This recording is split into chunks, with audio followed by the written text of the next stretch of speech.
With our IE in-ear monitors, we have decided to reinvent the dynamic driver principle. We're bucking the trend of using balanced armature drivers, which a lot of other manufacturers use. And we've done this for a lot of reasons. One, obviously, we're very, very comfortable with making dynamic drivers. And two, there are some drawbacks to working with balanced armature drivers. Just so you get a better feeling of what we have done with our IE in-ear monitors and why we know they're better than balanced armature drivers. What we're seeing is a technology that has been adapted from the hearing aid industry.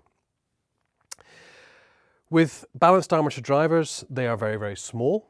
And this means that other manufacturers have chosen to use multiple drivers inside their in-ear monitoring headphones to allow for an individual driver to focus on a specific frequency range.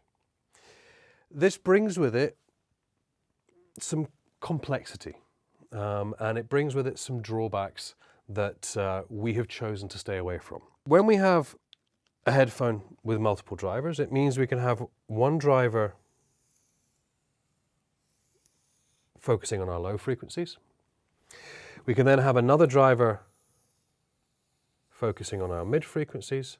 And then obviously finally, we need a driver that focuses on our high frequencies. To do this internally, we need an electronic crossover circuit. And the electronic crossover circuit allows for the correct signal to only go to the specific driver that's required. This has a few drawbacks.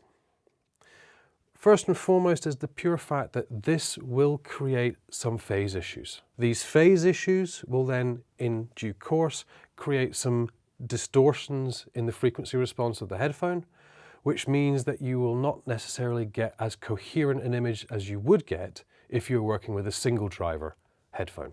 Our IE in-ear monitors use a wideband single dynamic driver. And this means that we have a single driver doing the entire frequency spectrum on its own. We don't have any crossovers in place, therefore we're not getting the same phase problems that you can see with balanced armature drivers.